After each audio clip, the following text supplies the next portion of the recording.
Welcome to WorldatWork TV. I'm Sue Holloway, and joining me today is Don Lindner to talk about shareholder engagement and executive compensation. Shareholder engagement, outreach, and communications have gained a lot of energy in the past couple years. Can you share with us your perspectives on how and why things have evolved to where they are today? Shareholder engagement has been around for a long time. I did shareholder outreach in the 80s and the 90s, but it certainly has become much more prevalent and important today. In the past, shareholder engagement was really when a company had a specific shareholder proposal, for instance, for an equity plan, or asking for more shares, dealing with a merger and acquisition, or maybe a hostile takeover. So outreach at that point was really used to get something specific approved and or resolve a certain problem. The updated SEC disclosure rules in 2006 set the framework through the CD&A, the Compensation Disclosure and Analysis of the Proxy, for dialogue and discussion with shareholders around executive compensation strategy, design, and delivery, and led to more dialogue and education of shareholders.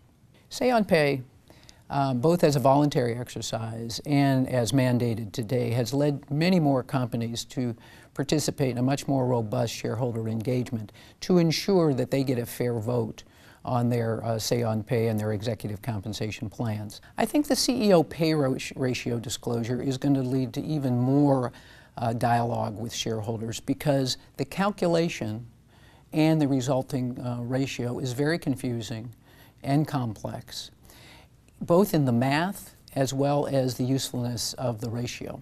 So I think it's going to take a lot of education on the ratio for shareholders to be able to understand it, because there are so many variables and there's very little way to do comparisons. So Don, you mentioned Say on Pay. How has that influenced where we are today? Say on Pay is a binding vote for shareholders to be able to vote on the executive compensation package. I was always opposed to this concept, and I've blogged about it in the past, because it was legislation to try to take care of what was perceived to be excessive pay in, say, 5% of public companies. And so you make every public company in the country use a lot of time, effort, and resources to educate shareholders, when it actually had very little impact on changing pay practices or actual pay in probably 95% of the companies. The one positive outcome, and what I think is an unintended consequence from Say on Pay, is a significant increase in communications and shareholder engagement between company boards, management, and shareholders. Companies are reaching out to shareholders to tell their unique stories about the company, their business strategy, and why and how their exec comp plans support the business strategy and increase shareholder value. Even the shareholder outreach in the last couple of years has changed pretty dramatically, in that companies are now using the proxy and the CD&A to tell their compelling story, instead of just going along and trying to do as little as they can to get by. The biggest benefit from Say on Pay is companies and shareholders are now having dialogue and discussions well beyond executive compensation on issues that are much more important, including things as business strategy, social and environmental issues, mergers and acquisitions, and other key business concerns. Sounds like Say on Pay and the need to engage with shareholders is here to stay. So what should executive compensation professionals and their companies focus on going forward? Consider shareholder engagement a year-round process of education and building relationships with shareholders. Have the right team in place and over-prepare.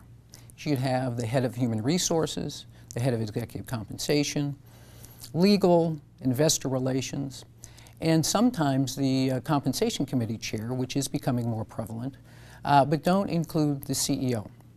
This is all about CEO pay, and if they're in the conversation, it can go badly. Every company and their key shareholders make up a unique situation, and management and their internal and external experts need to figure out when, how, and how often to engage with their shareholders. What I mean is know your major shareholders and their concerns and issues.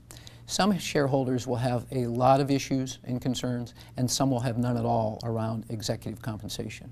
Determine what the right balance is between too much, too little, and just the right amount of engagement with each of your unique shareholders. Never assume no news is good news. Be proactive with your questions to find out what is or is not important. Let me give you an example.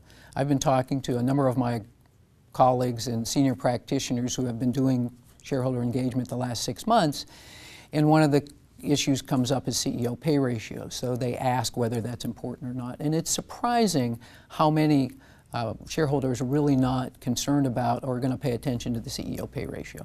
So the point being is know what is important to shareholders, but just importantly, know what is not important to them, and don't waste time on a topic that they're not interested in.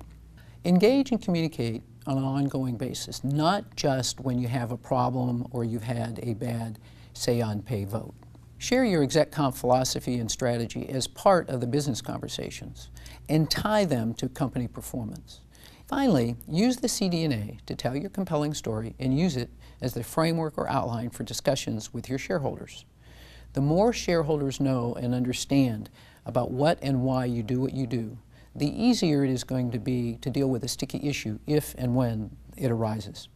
Where do you think this increased dialogue with shareholders is headed in the future? Based on what I've seen so far, this is a very healthy process that is going to produce great results for those companies that do it the right way and for the right reasons. Currently, shareholder advisor groups like ISS and Glass Lewis hold sway with shareholders, especially smaller ones. And I think the more that companies educate and reach out to shareholders, the more they are going to be able to control their own affairs and reduce the influence that these advisory firms have on executive compensation. Thank you, Don. For World at Work TV, I'm Sue Holloway.